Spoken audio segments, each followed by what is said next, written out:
असम की सियासत में इस बार जो हुआ उसने पूरे चुनावी गणित को बदल कर रख दिया। सबसे बड़ा फैक्टर रहा मुस्लिम वोटों का बंटवारा, और यही बंटवारा बीजेपी के लिए सबसे बड़ी ताकत बन गया। 2021 के विधानसभा चुनाव में कांग्रेस और AIUDF साथ थे। उस समय बंगाली मुस्लिमों का करीब 79% और असमी मुस्लिमों का लगभग 65% वोट इस गठबंधन को मिला था। लेकिन 2026 में तस्वीर बदल गई। दोनों पार्टियां अलग अलग मैदान में उतरीं और यहीं से विपक्ष की रणनीति कमजोर पड़ने लगी। बीजेपी ने इस मौके को भांप लिया।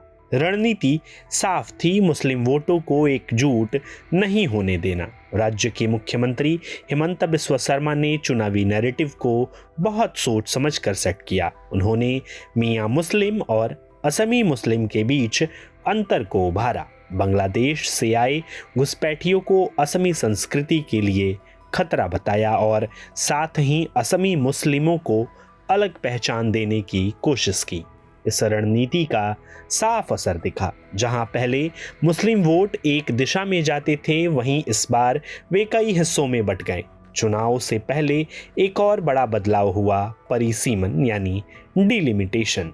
2023 में सीटों की सीमाएं बदली गईं। मुस्लिम बहुल सीटें 41 से घटकर सिर्फ 26 रह गईं, यानी आबादी लगभग 40% होने के बावजूद राजनीतिक प्रभाव कम हो गया।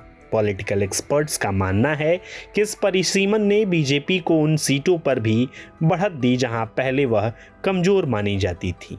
अब बात उम्मीदवारों की। बीजेपी ने 90 सीटों में से एक भी मुस्लिम उम्मीदवार को टिकट नहीं दिया, लेकिन उसकी सहयोगी पार्टियों ने कुछ मुस्लिम उम्मीदवार उतारे।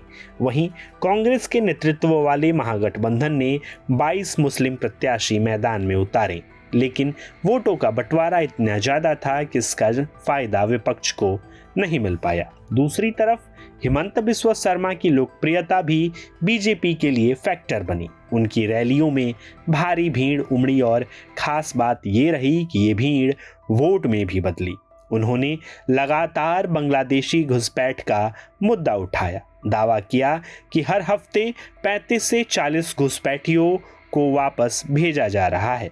इससे हिंदू वोटों में एक मजबूत ध्रुवीकरण देखने को मिला। विशेषज्ञों का मानना है कि इस बार बीजेपी ने पूरा चुनाव हिमंता के चेहरे पर लड़ा और ये दांव काम कर गया। उनकी छवि एक सख्त और निर्णायक नेता की बनी, जो राज्य की पहचान और सुरक्षा की बात करता है। सर्वे भी यही बताते हैं। करीब 46% लोग उन्हें फिर से मुख्यमंत्री के रूप में देखना चाहते थे। और सबसे दिलचस्प बात ये कि 10 साल सत्ता में रहने के बावजूद बीजेपी के खिलाफ कोई बड़ी एंटी इनकम्बेंसी नहीं दिखी। कुछ स्थानीय नाराजगी जरूर थी, लेकिन उसने चुनावी नतीजों पर खास असर नहीं डाला। तो कुल मिलाकर असम चुनाव 2026 में बीजेपी की जीत सिर्फ एक चुनावी जीत नहीं थी, ये एक रणनीतिक जीत थी। मुस्लिम वोटों का बंटवारा, परिसीमन का असर और हिमंता बिस्वा शर्मा की मजबूत छवि, इन 3 फैक्टर्स ने मिलकर विपक्ष का पूरा गणित बिगाड़ दिया और बीजेपी को फिर से सत्ता तक पहुंचा दिया। प्रभातखबर.com, विश्वास वही, रफ्तार नहीं।